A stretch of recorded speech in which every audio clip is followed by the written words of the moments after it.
We're back.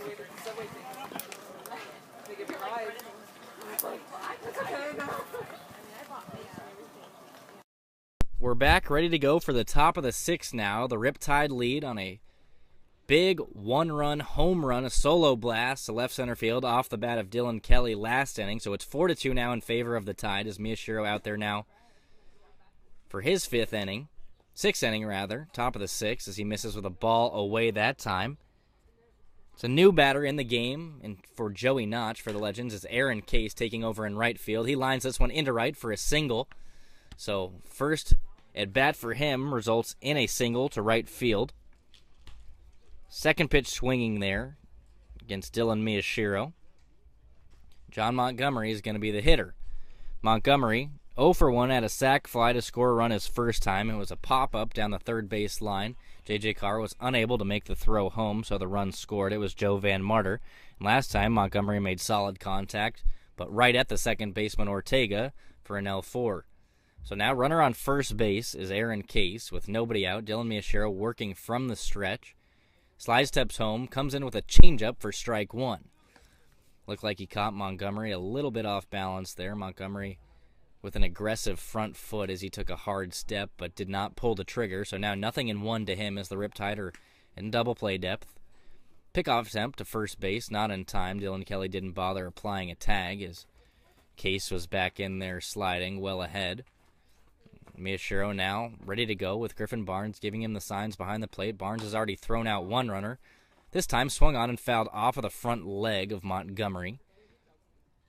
So 0-2 to him. He does have a shin guard protecting that front ankle. Still looked like he got a little bit of the flesh as he flexed in a little bit of pain, but 0-2 to him now with Miyashiro out on the mound, still working quickly in the sixth inning. He slide steps home, finds the outside corner with strike number 3. Good fastball to paint the black right at the knees. Montgomery obviously disagrees with the call as he didn't take the bat off his shoulder, and he takes a walk back to the dugout. So Miyashiro with his 5th strikeout now through 5 1/3 innings of work, and Trevor Casanova is going to be the new hitter. Casanova doubled last time. It really was a single, but with solid effort, made it a double. Grounds this one to first base. Dylan Kelly fields, steps on the bag, and throws to second base where a tag is applied by Lane Huffman for a double play. So Dylan Miyashiro there with an unorthodox double play ball. Suppose it's the 1-6 double, or excuse me, the 3-6 double play. As the ball was hit just in the wrong spot for Trevor Casanova, right at the bag, really, where Dylan Kelly was able to field and apply the tag and throw to second base with plenty of time. So now we head to the bottom of the sixth inning. The Riptide still lead the Long Beach Legends 4-2.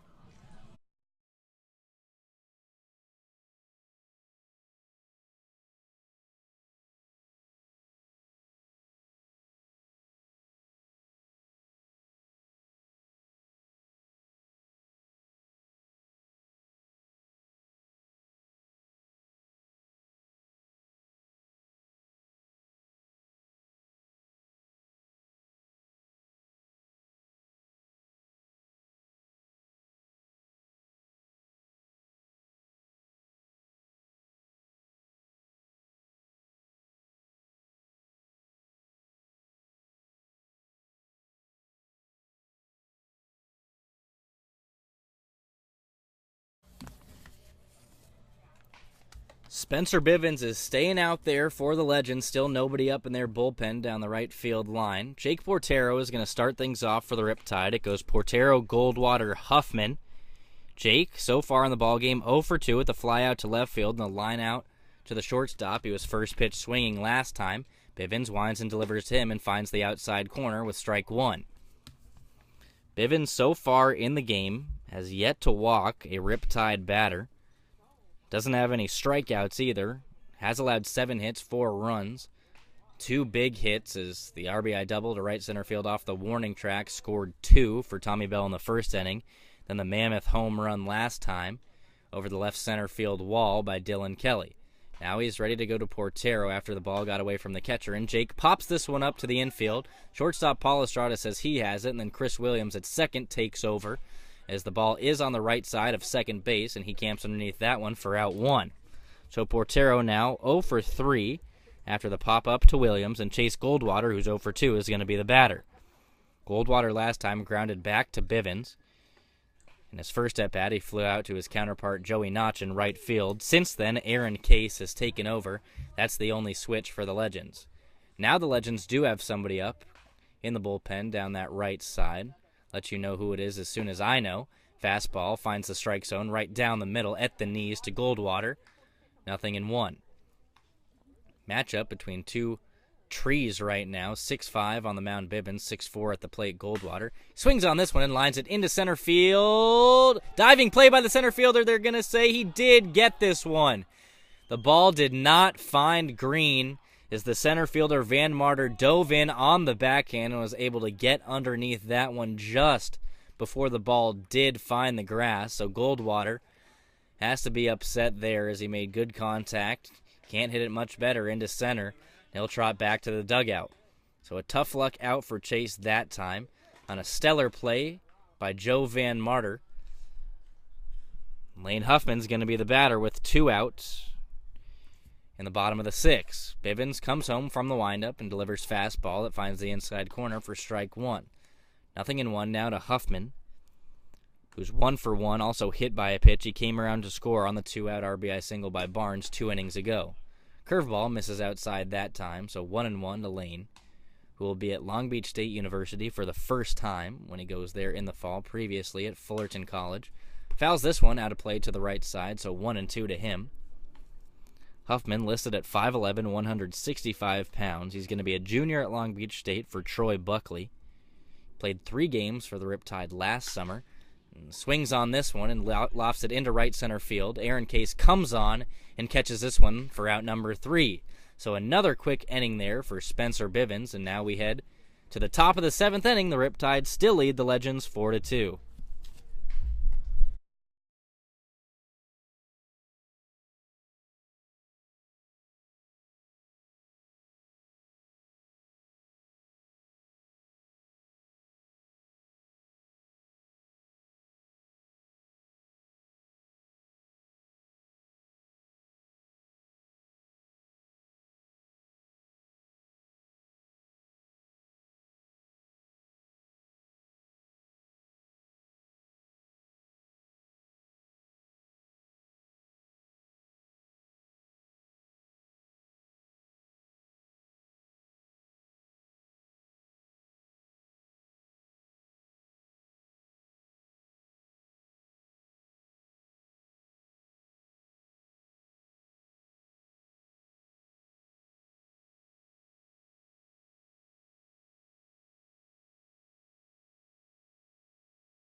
We're back, ready to go now to start off inning number 7. This ball game is flying by. We really just eclipsed an hour of play. Dylan Tyre here behind the mic. Dylan Miyashiro is out there now for his 7th inning of work. He has 5 strikeouts and a walk. Spencer Bivens still on the mound for the Legends as well. Has not struck out anybody, hasn't walked anybody, so quick contact has been the story today. As the first pitch from Miyashiro finds the strike zone, it's 0-1. Chris Williams is the batter for the Legends. He's 0 for 2, popped up to the first baseman, and then flew out to Chase Goldwater in right as last time. Curveball bounces in the dirt there, but gloved by Griffin Barnes, so it doesn't skip away. It's 1-1 now to Williams, who's listed as a catcher, remember, but he's at second base for Long Beach. Miyashiro, changeup that time, bounces in the dirt once more, and again, gloved on the backhand by Barnes, did not get away from him, so 2-1 to Williams. Trevor Casanova ended last inning with a double play ball, so Williams, the 5-hitter, leading things off. Check swing that time, but they say the ball was in the strike zone right on the black of the inside corner that time anyway. So it's 2-2 now to Williams. Miyashiro winds and delivers. The 2-2 pitch is shot out to right field. He got jammed. Chase Goldwater comes in on it and makes that one to the glove hand side. 1 out now, rather, excuse me. So 1 out in the top of the 7th inning. Chase Arnold is the batter, so 2 flyouts to right field now for Williams. Arnold also flew out to right field his first time today. He's ready to go against Miyashiro, who's once more back up on the rubber, ready to go. Barnes gives him the sign, and here we go. The 0-0 pitch. Fine misses on the outside corner, 1-0. Looked like a pretty good spot where the umpire's been giving it most of the day, but maybe just a hair outside to the right-handed hitting Arnold. He's listed at 6 foot, 215. Check swing that time. They say he went for a strike. So no balls, 1 strike to Arnold. Third baseman for the Legends. Dylan Miyashiro, 5 strikeouts and a walk, trying to make it 6 against Arnold. This time swung on, grounded toward Lades Huffman at shortstop. He fields, throws over to first base, but it gets away from Dylan Kelly as the throw was towards the right side of the bag at first, so no chance for Kelly to reach across. Could have been a dislocated shoulder for him as Arnold would have ran into him. So the throwing error by Huffman provides a base runner for the Legends. So Arnold reaches on the error by Lane. Paul Estrada is going to be the batter. Miyashiro has his number today. 2 strikeouts for Estrada. That's all he's done, 0 for 2. Miyashiro is going to assume the position of the stretch now. Hasn't had to work out of it too much today, as he's induced a couple of double play balls, 5 hits for the Legends. He comes home, fastball, finds the outside corner, strike 1.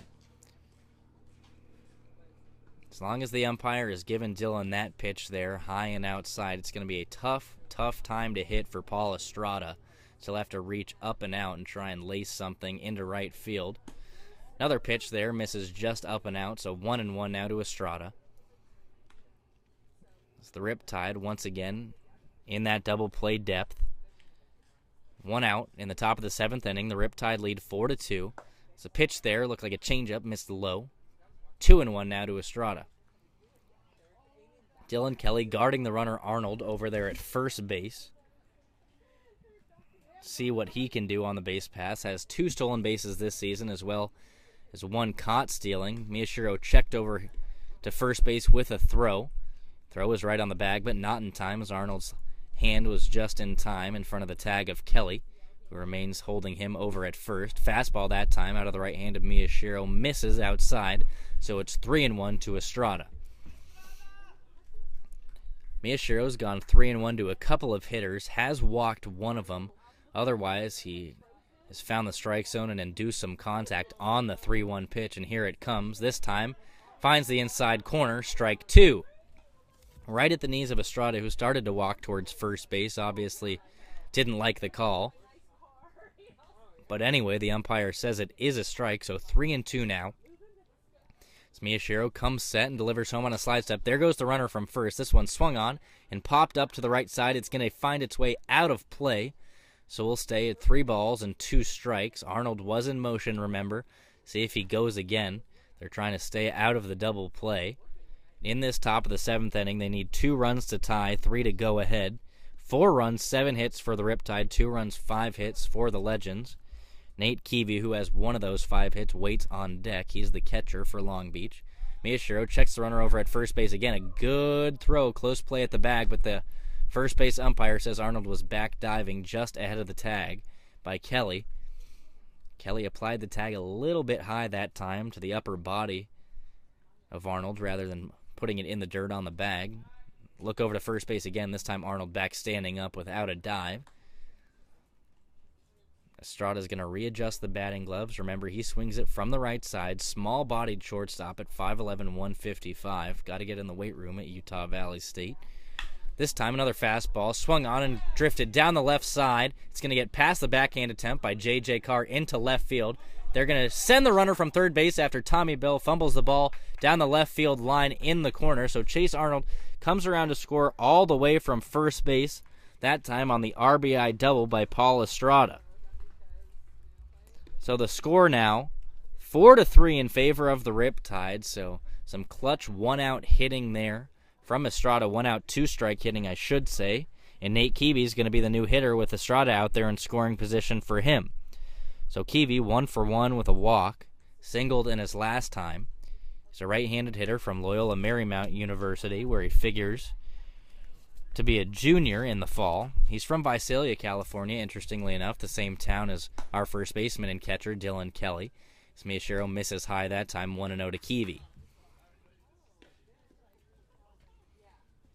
So in a land of Dodgers fans down here, I feel like ownership of the Riptide as well as the rest of the staff are Dodgers fans. Dylan Kelly over there at first base, a diehard Giants fan and fan of their catcher first baseman combo, Buster Posey, as Kiwi fouled that one straight back and out of play. So now 2 strikes to him. 1-1 rather, excuse me. It's the first pitch, missed. It's Miyashiro. Gets the sign from Barnes and checks the runner at second base twice. Medium leg kick delivers home with what looked to be a slider and missed way outside. So 2-1 now to Kiwi. Speaking of those Dodgers, today is the birthday of Nomar Garciaparra. So spent his time, of course, with those Red Sox first and then the Dodgers. Everybody loved him out here in L.A., representing the Latin community. Change up in the dirt, swung on and missed by Kiwi. Back pick throw to second base is just to the left side of the bag. Lane Huffman was not expecting it, so he just had to put the body on it, unable to apply the tag. So 2-2 now to Kiwi, and the runner Estrada remains safe on second base after a good throw down on the back pick by Barnes. Miyashiro with first base open has a pitch to waste here at 2-2 to Kiwi. See what he does. Comes in with a fastball, missed low. So we're full, 3 balls and 2 strikes. Somebody is heating up in the bullpen for the Riptide. It looks like Austin Boyles, who is another guy with impeccable control. Only 1 walk on the season for him compared to, I think, 12 strikeouts in 12 innings of work. He joined us from TCU. Here comes a 3-2 pitch, a changeup lined into left field. It's going to get down in front of Tommy Bell. Here comes the runner from third base. A good throw home, and Barnes applies the tag. They say they get him at the plate, so an excellent throw there out of left field by Tommy Bell. Right on the money, 1 hops to Barnes at the plate, who put the tag down right on the front corner of the plate for the out. So 2 outs now for the Legends, and it looks like we're going to get a pitching change with Coach Jude Chavez heading out to the mound. So the Riptide still stay leading at 4-3 on the single there by Kiwi into left field. So he's 2 for 2 now with a walk. Remember, Chris Ford is going to be the new batter. And there goes Dylan Miyashiro. So a good start for him. 5 strikeouts and a walk in 6 2/3 innings of work. And he's going to be relieved by Austin Boyles, who we'll be right back with after a quick break.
All right, everybody, we are ready to go here for the rest of the 7th inning, and things just got interesting. Austin Boyles into the game. This is his 7th appearance this season. He's from Texas Christian University.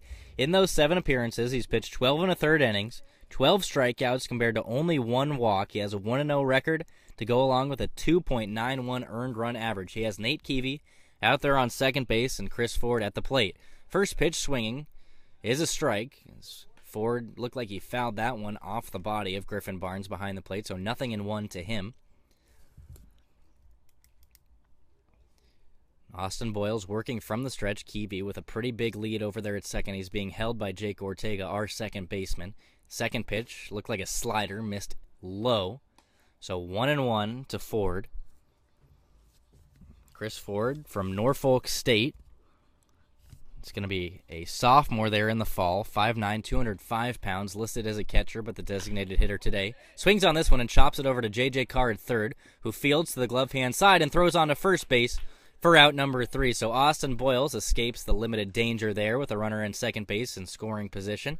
So we're ready now to head to the bottom of the 7th inning. The Riptide still lead 4-3.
Now we're ready to go for the bottom of the 7th inning. The Riptide hold a 1-run. It's a narrow lead against the Long Beach Legends, 4-3. Each team has 7 hits, no errors in the ball game. Pitching change for the Legends. It's Evan May on the mound now. This is his 12th appearance. He has 31 innings of work on the season, 20 strikeouts, only 5 walks, and a .493 earned run average. First pitch strike there to Griffin Barnes, the number 9 hitter for the Riptide. Evan May comes in from kind of a sidearm angle, something the Riptide have struggled with this season. So now 0-1.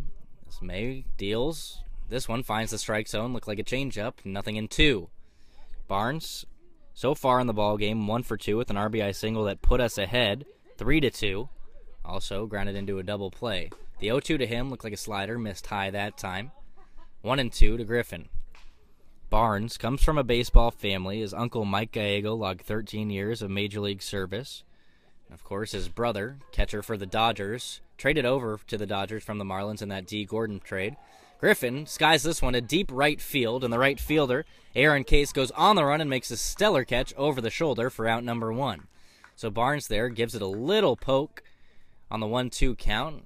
Wind carried that one out towards the warning track, and Aaron Case makes a semi-acrobatic play out there for out 1. Jake Hazard is going to be the batter. Hazard in this ballgame, 1 for 2, grounded out to second base last time. It was a close play at the bag, though, thanks to his excellent speed. First pitch from Evan May to him misses low and outside, so 1-0 to Jake.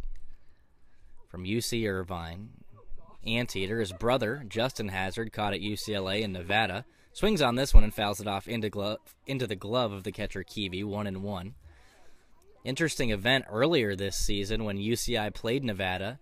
Justin Hazard was behind the plate, and Jake Hazard went out to pinch run late in the ball game. Actually swiped a bag against his big brother. Slider missed outside there. So it's 2-1 now to Jake Hazard.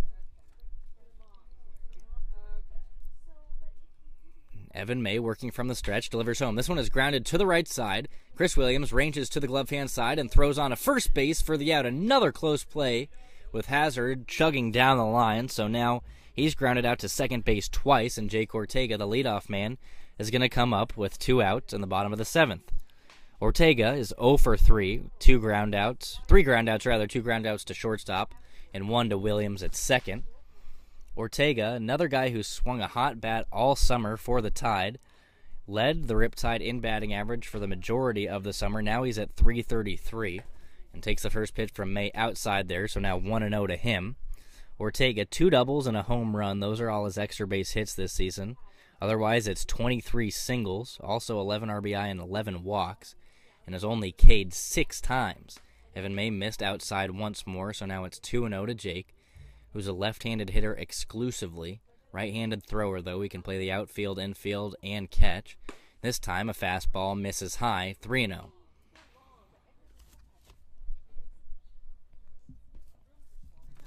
So 3-0 now to Jake Ortega. So it's happened a couple of times. He's gone 3-1 and takes this one inside, so we'll go 3-1 to him again. Every time he's gone 3-1, he's grounded out to the shortstop. Hopefully he can avoid that this time. May gets the sign from the catcher Kiwi and stretches home. This one bounces in the dirt, so Ortega is going to find his way on base for the first time in this game with a 2-out walk. J.J. Carr will be the new hitter. He's 1 for 3. Singled and scored his first time. Then went on to fly out to left field, and then the last time he lined out to right. So Jake Ortega is out there at first base now. This season, Jake has 10 stolen bases, second on the team to only Andrew Carrillo, who has 16. Ortega has not been caught stealing either. Carrillo has 3 times. See if they have him in motion here. It's not a bad time to go. Get him out there in scoring position. As a fastball finds its way right down the middle, taken by Carr for strike 1. JJ has been one for the theatrics with plenty of 2-out RBIs this season. Does have a pretty good number of RBI at 18, I believe. It's third on the team as the ball misses in the dirt there. Ortega went on the pitch, so he's in at second base as the ball got away from the catcher Kiwi. So another guy out there in scoring position for Carr. Riptide do have 1 2-out RBI already. 2 actually with the home run by Kelly. That was a 2-out bomb. So 2 2-out runs for the Riptide, and that 1 run on the Kelly home run stands as the difference right now. 4-3, the Riptide lead. So 2 outs here in the bottom of the 7th inning. Jake Ortega is out there on second base for J.J. Carr. The umpire puts us back in play. Evan May is on the mound for the Legends now. He came in relief of Spencer Bivens, who went 6 strong innings. Pitch low that time is swung on and fouled down the third baseline. Val. Just foul that was, as Bobby Calderon hit it up just left of that third base bag. So it's 1-2 now to JJ with a runner in scoring position. The entire infield for the Legends is back. The outfielders playing pretty deep. Van Marter in center is very deep. Slider misses just outside that time, so it's 2-2 now to JJ Carr. The left side, the Riptide dugout will say that was a good take. The Legends dugout will say that was a bad call by the home plate umpire. Either way, we're even at 2 balls and 2 strikes. May spins around spaghetti style, but doesn't throw the ball to second base. He's just letting Ortega know he's watching him. So still 2 balls, 2 strikes to number 8, J.J. Carr, the Riptide third baseman, who's 1 for 3. Right-handed hitter against May. He comes in with the 2-2 pitch. Slider is laced into left center field. It's going to get down and score Ortega from second base. It gets past the left fielder, Trevor Casanova, and J.J. Carr once more is going to round first base and head into second base standing up with a 2-out RBI. So his 19th run batted in this season, and the third 2-out RBI of the ball game for the Riptide puts us up now 5-3. Excellent piece of hitting there by J.J. Carr to hang with that pitch, a slider that found the inner half of the plate there out of the right hand of Evan May, and he deposited that one on a line into left center field to score Jake Ortega from second base. So that pitch that got away from the catcher Kiwi proved to be a big one as it put Ortega in scoring position, and Dylan Kelly's the batter. He takes first pitch from Evan May, a fastball inside for strike one.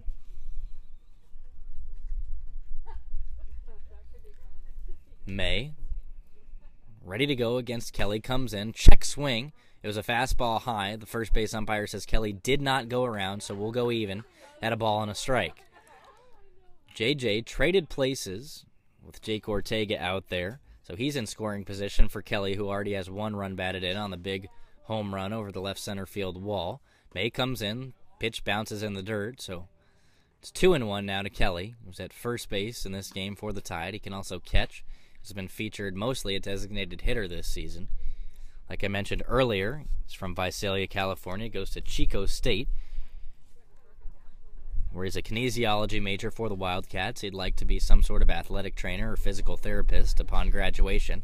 He's going to be a senior, so graduation's not far off. Pitch there from May, missed in the dirt, so it's 3-1 to Kelly. Surely he'll take a big cut should this one find the strike zone. Williams is holding the runner car at second base, and now he jockeys off to go back to his position. And a fastball misses high to Kelly for a walk. So now he has reached base 3 times in the ballgame with a double, a home run in this walk. He remains 2 for 3. Tommy Bell will be the new hitter. He has an RBI double, and since then flew out to right field and grounded out to shortstop. Got to be patient here against May, who just walked Dylan Kelly after filling up the strike zone. That's only May's 6th walk of the season in this, his 31st inning of work. So Tommy now with a chance to add some insurance runs, some definitely important insurance runs for the Tide with 2 runners on base. Lines this one into right field. Aaron Case gives chase and lifts the glove up high to retire Tommy Bell for out number 3. So he gives it a good poke and a nice little ride, but Aaron Case chugging back on that one, able to put the glove up for out number 3. The Riptide do capitalize, though, on the 2-out double by J.J. Carr, so they now lead the Long Beach Legends 5-3.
We're ready to go now for the top of the 8th inning. Austin Boyles is on for his first full inning of work. He came in relief of Dylan Miyashiro last inning to get the final out. So he's ready to go against the top of this Long Beach Legend lineup. Joe Van Marter, their leadoff man, will start things off in the top of the 8th. He's 2 for 3 with a double, a single, and a flyout. He's followed by Aaron Case, and after him, John Montgomery, the biggest power threat in the middle of the lineup for this Legend squad. So trying to get him up with nobody on base as Boyles comes in with a high fastball for ball 1. Joe Van Marter, a 6'1", 200-pound senior at Houston Baptist University. Like I mentioned earlier, he's a marketing major for the Huskies, and he takes the second pitch and lines this one into right field for a leadoff single. Found the gap there, the 4-3 hole between the first baseman Kelly and the second baseman Ortega. Placed perfectly on a line right to Chase Goldwater, who fielded through into second base. So Van Marter out there with his 3rd hit of the ball game, and Aaron Case, who came in for Joey Notch, is going to be the batter. Case singled himself into right field in his first look today. It was second pitch swinging.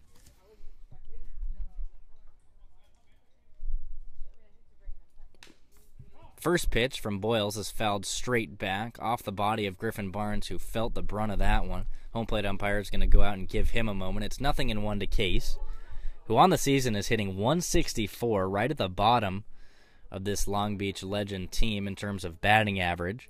But of course, with the 1 hit today, Can't take him too lightly. As Boyles now going to give Barnes a moment, who's still feeling that one. Now, Jude Chavez is going to come out and make sure Barnes is all right.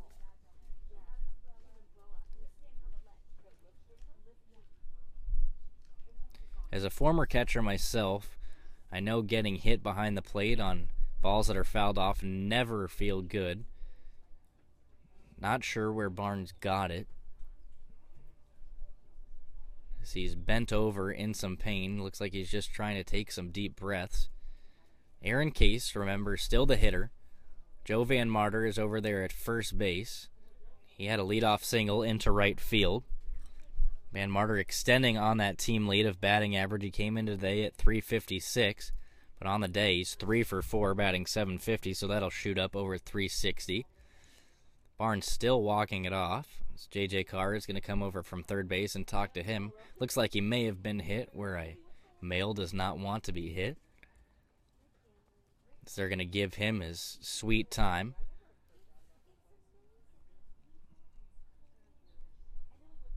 Now he's going to venture back towards the plate, so it looks like we are ready to go once more. He'll take a practice throw maybe from Austin Boyles. Doesn't look like it, as Aaron Case ready to go now. Big situation for Boyles with the runner on first base. John Montgomery is lurking on deck. He leads the Long Beach Legends with 4 home runs and 34 runs batted in, so we do not want him at the plate with runners on base. Boyles, working from the stretch, delivers home with a curveball that finds the inside corner for another strike. So no balls, 2 strikes to Aaron Case, who's 1 for 1 with a single. Griffin Barnes back behind the plate after getting hit where he doesn't want to get hit on a foul ball by Case on the first pitch, and here comes the 0-2. Looked like a slider that time, fouled straight back, so we'll stay at no balls and 2 strikes. The Riptide infield in double play depth, the outfield playing very deep with Tommy Bell ranging back in left field. He's probably 15 feet in front of the warning track. Hazard playing deep in center, and Chase Goldwater playing in that right field corner where he likes to play now. Fastball missed up and in, so 1-2. Tried to get him to chase some high cheese, as Boyles surely has to be touching the low 90s with that fastball. He's a big body. He's going to be a sophomore at TCU in the fall. Slider that time is fouled off of Case that time. So the men at the plate getting beat up in this at-bat, with Case fouling it off of himself, and of course Barnes taking the first pitch off of his body. So 1-2 now to Case after he shakes that one off. Van Marter leading off of first base, has yet to seal a bag this season. As a curveball is swung on and chopped over to J.J. Carr at third base. He boots that one. Lane Huffman fields and tries to throw over to first base. It's not in time. So the Legends are going to have 2 men on base here with nobody out in the top of the 8th inning, and John Montgomery coming to the plate. So Carr, who's played a pretty good third base this season for the Riptide, unfortunately unable to field that one. Looked like it could have been a double play ball.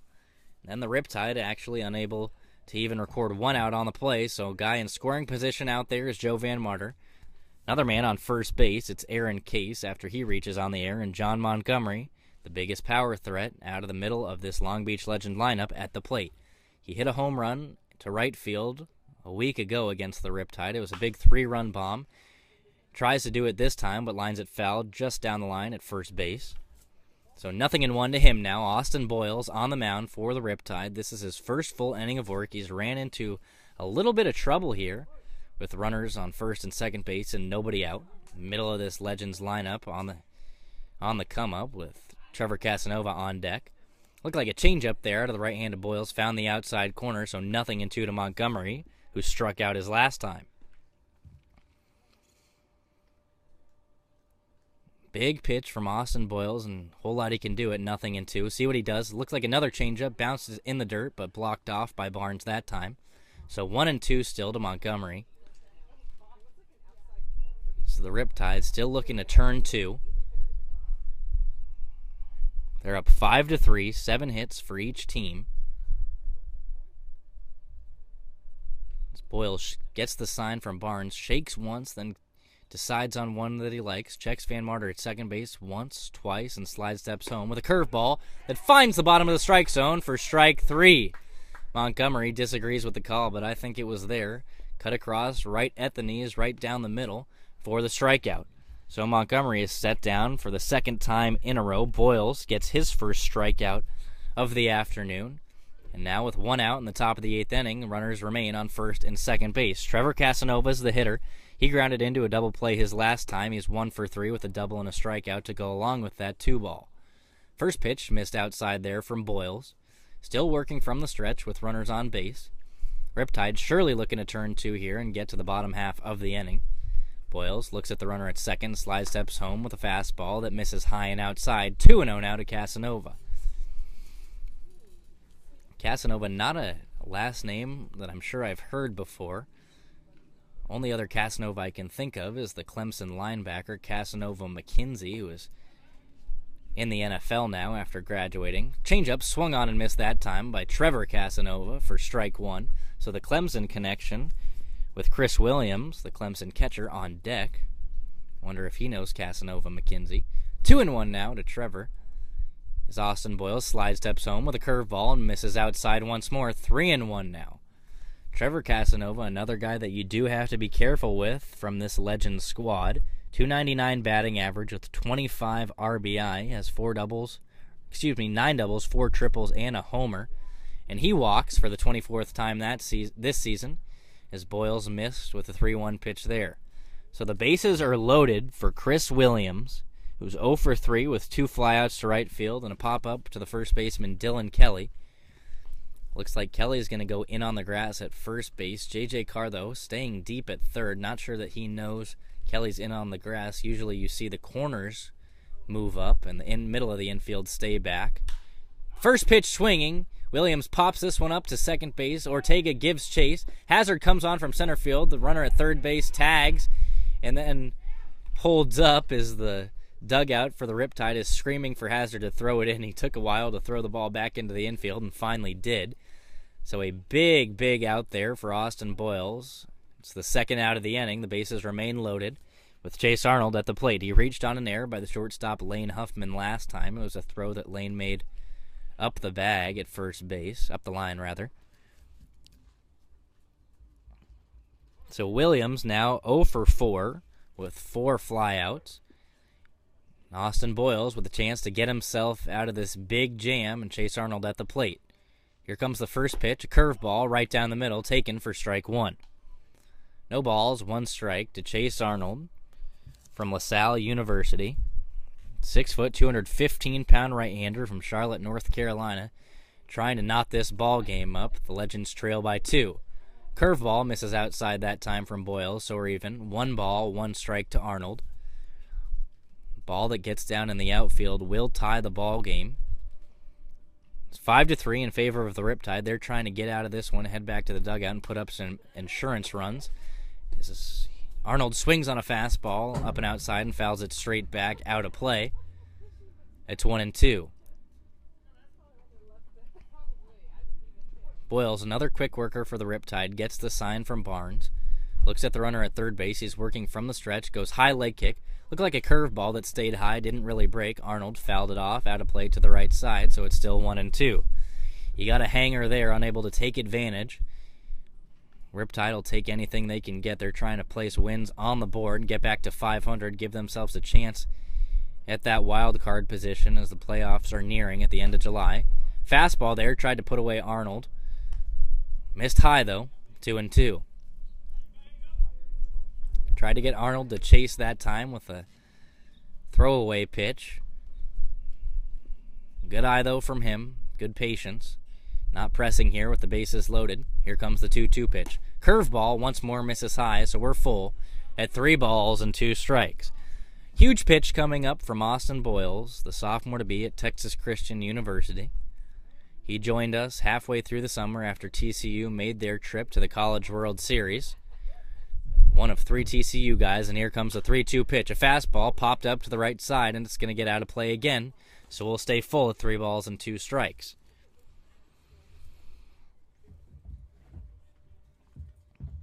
Three runs, 8 hits now for the Legends after the leadoff single by Van Marter. Aaron Case reached on an error and then Trevor Casanova loaded the bases with a walk.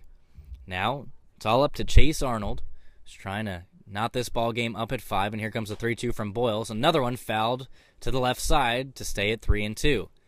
Good fastball on the inside corner. Tried to challenge him with the heat there, but Arnold, willing and up to it, got around on it, able to get a piece of it and stay alive. Home plate umpire puts us back in play. Boyles, remember, working from the stretch with the bases loaded. Sometimes you'll see guys work from the windup. He gets the sign from Barnes, goes high leg kick, and here he comes home. A changeup is lined out towards Lane Huffman, who fields this one on the line for out number 3. Lazy line drive that time from Arnold. And a gutsy pitch there from Austin Boyles, working the changeup down the middle, the 3-2 pitch, able to pull the string, and get Chase Arnold just out in front enough to induce soft contact to Lane Huffman at shortstop. So Boyles escapes the damage.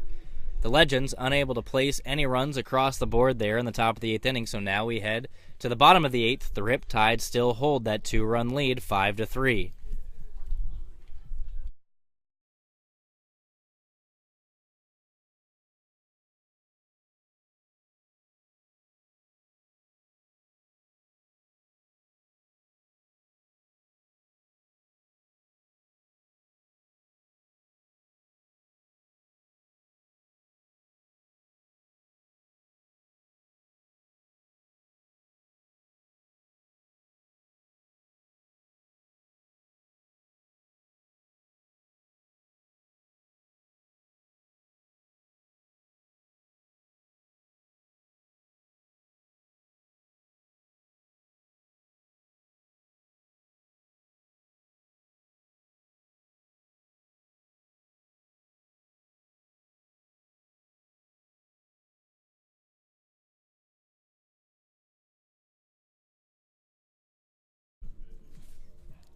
We're back ready to go for the bottom of the 8th inning. Dylan Tyre here. The Riptide are trying to add some insurance runs. They lead the Long Beach Legends 5-3 right now. Jake Portero is set to lead things off for the Tide. Right-handed hitter, wears number 24.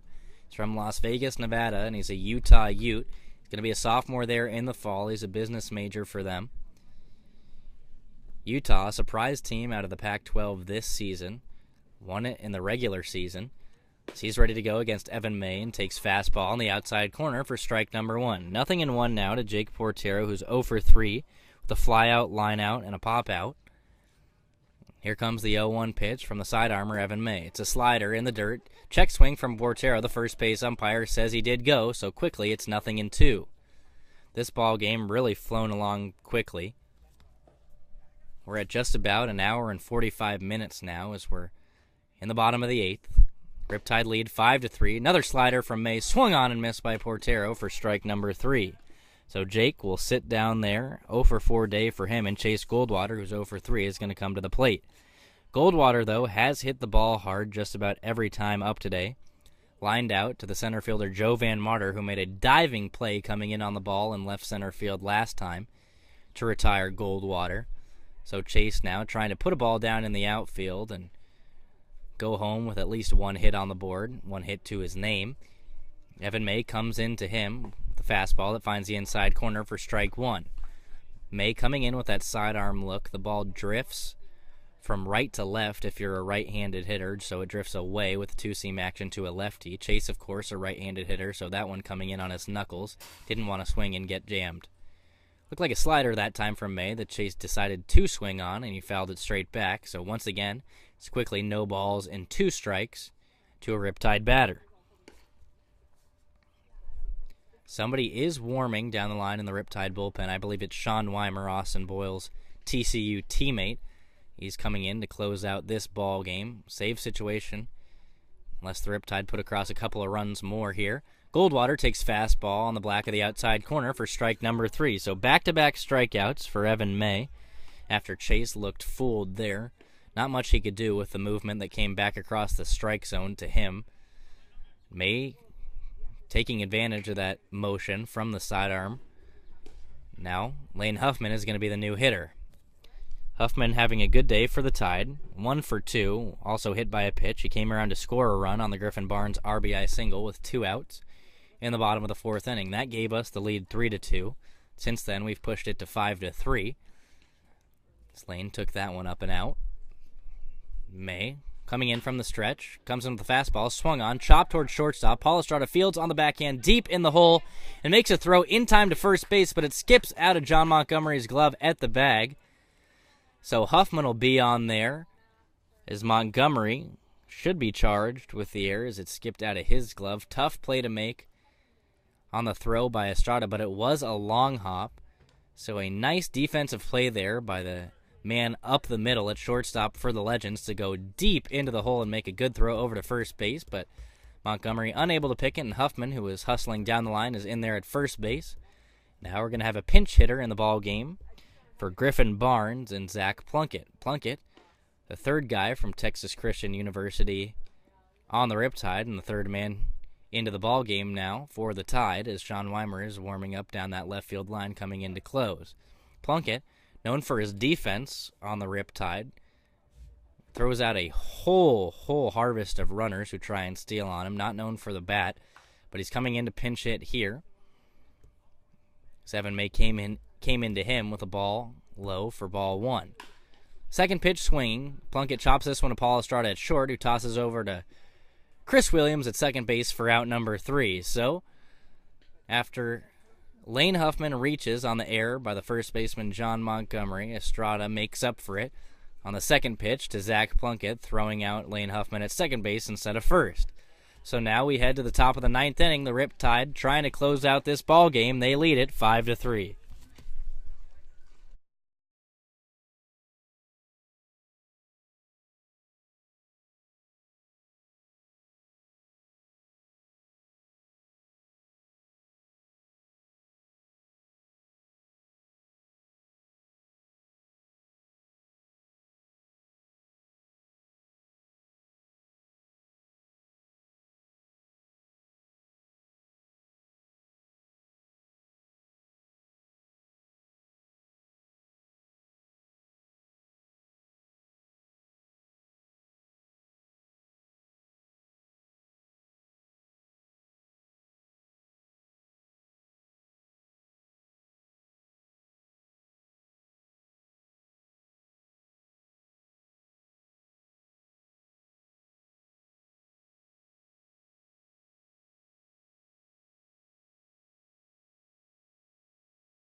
Couple of defensive changes now for the Riptide as we head to the top of the 9th inning. Sean Weimer is on the hill trying to close things out. Austin Boyles went 1 1/3 innings in relief of Dylan Miyashiro. Had a strikeout and a walk. Escaped danger, a couple of times. It was a bases-loaded situation last inning that he got out of. No runs on the board for the Legends, so the Riptide still lead 5-3. Another change, Austin Reyes is into the ball game at third base for J.J. Carr. Otherwise, it looks like we're the same all the way around, with Jake Ortega at second, Lane Huffman at short, Dylan Kelly at first, and all the outfielders in the same spot. Zach Plunkett taken over for Griffin Barnes behind the plate from Texas Christian University. He grounded out to shortstop to end last inning. So an upgrade on defense now behind the plate for the Riptide as Barnes came out of the game after getting hit by a foul ball behind the plate. And Paul Estrada is going to start things off against Weimer for the Legends. Estrada in the ball game, 1 for 3 with 2 strikeouts and an RBI double, takes fastball on the inside corner, strike 1. Weimer this summer for the Riptide. This is his 4th appearance, has 9 2/3 innings of work, 10 strikeouts, 3 walks, and a 9.31 earned run average. So despite the excellent control, he's been hit very, very hard. 17 hits in those 9 2/3. So he's working now to Estrada from the windup and comes home. This one is lined right back up the middle for a leadoff single. So now the 18th hit against Weimer in 9 2/3 innings of work. Should say 9 2/3 innings plus, as this will be his 10th now.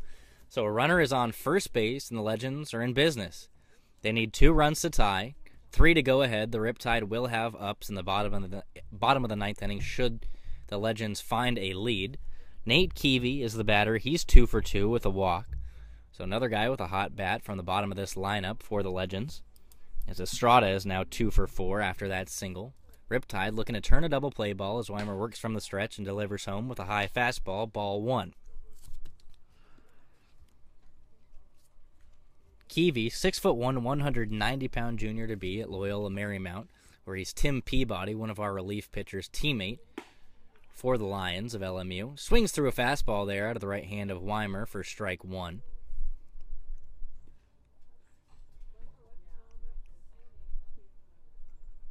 Weimer looks at Estrada over at first base before coming set right at the chest. He gets the sign from Plunkett, looks over at Estrada again, and comes in with a fastball that misses low. So it's 2 balls and 1 strike now to Nate Keevy. Austin Reyes playing deep at the bag at third base. The outfield all playing deep, not trying to allow a double here as we're up 2 runs. Another fastball from Weimer misses high, so it's 3-1 to Keevy now. Estrada over there at first base doesn't mean much for the Legends, so we shouldn't see him in motion. Kelly holds him. Middle infield is back in double play positioning. As Weimer goes high leg kick, delivers home with a fastball that's swung on and fouled straight back off the backstop. So we're full at 3 balls and 2 strikes. Keevy was right on that one. Unable to put it in play, though. It's a meaty pitch from Weimer. Keevy this summer batting .220. Does have a home run. That home run was a solo shot, and it's his only RBI of the summer as well. He has Estrada over there at first base trying to put a ball in play, and here comes Weimer. Misses with a high fastball, so 2 men on base now after Keevy gets his second free pass of the ball game down to first. Only Weimer's 4th walk of the summer. And Chris Ford is going to be the batter. Ford, 1 for 3 in the ball game. Looks like a single, a strikeout, and a ground out to the third baseman Carr in his last time up. Of course, Carr is switched positions with Austin Reyes. Reyes comes in for him in a straight change as a fastball misses high there, 1-0. Nobody warming in the Riptide bullpen, so this is all Sean Weimer. The go-ahead run is at the plate. The tying run is on first base. Paul Estrada out there in scoring position on second after his leadoff single. 1-0 to Chris Ford, and here comes the pitch. This one, second pitch swinging. Ford pops up to the infield. Lane Huffman's going to camp underneath this one. They call infield fly anyway. He catches it for out number 1. So Ford, upset with himself after popping up on the infield there, an unproductive out, as the Legends will have the top of the lineup and Joe Van Marter coming to the plate. Van Marter, 3 for 4 with a single his last time, 2 singles and a double on the day. Aaron Case waits on deck, and after him it's John Montgomery, who's certainly capable of putting runs on the board. Like to get out of this ball game before it's him at the plate. First pitch to Joe Van Marter misses low, so 1-0 now. Sean Weimer out on the hill for the Riptide. 6'2", 195-pound right-hander. He'll be a sophomore at TCU. He's from Flower Mound, Texas, went to Flower Mound High School, and he was the District 6A MVP as a senior there. Misses high there, another fastball. So Van Marter in the driver's seat.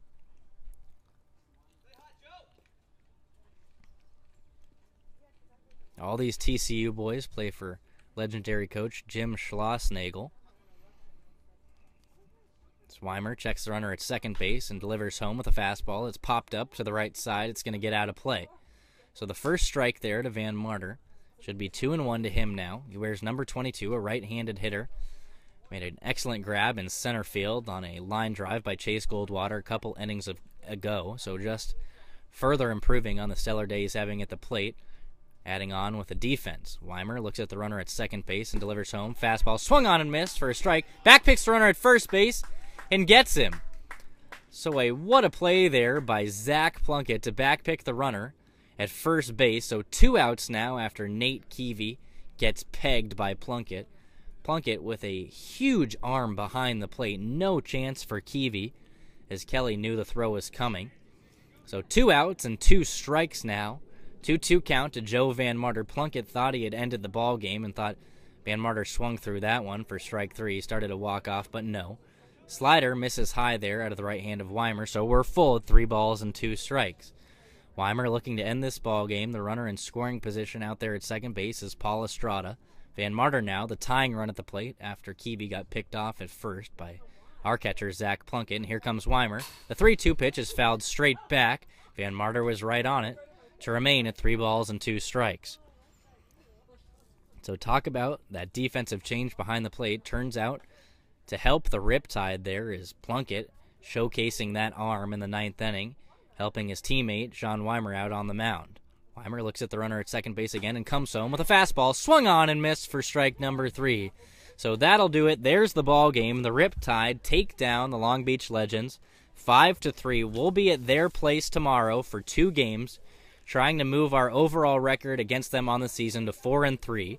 Speaking of records, the Legends fall to 22-25 on the season, 13-20 in CCL play, and the Riptide pick up an all-important win as the playoffs inch closer. We come closer to 500 on the season, moving to 20-22, 14-17 in California Collegiate League play.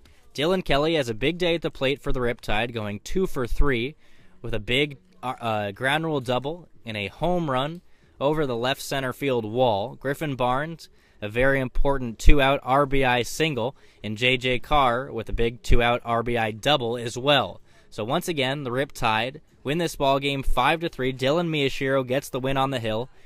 He went 6 2/3 innings, striking out 5 batters, walking 1. On the mound, Sean Weimer gets the save, coming in for the 9th inning of work. Spencer Bivens gets the loss for the Long Beach Legends. He had a good performance on the mound today, just unable to get backed by that offense of the Legends. Bivens went 6 innings, didn't strike anybody out, but didn't walk anybody either. So once again, the Riptide moved their record to 20-22 on the season, 14-17 in California Collegiate League play. We're now 7-3 in our last 10 games. We're on a 3-game win streak, and that should move us ahead of the Long Beach Legends up to 3rd place in the Southern Division. That's the first time we've moved out of last place all summer long. We have a doubleheader at Long Beach tomorrow, trying to gain some ground in the wild card race. It's going to take a lot from the San Luis Obispo Blues and the Conejo Oaks, I believe, to get us into that wild card position, but we'll maintain the hope. So, on behalf of everybody from the Riptide, the staff, the players, I'm Dylan Tyre, and I appreciate you listening. The Riptide take this ball game from the Long Beach Legends 5-3.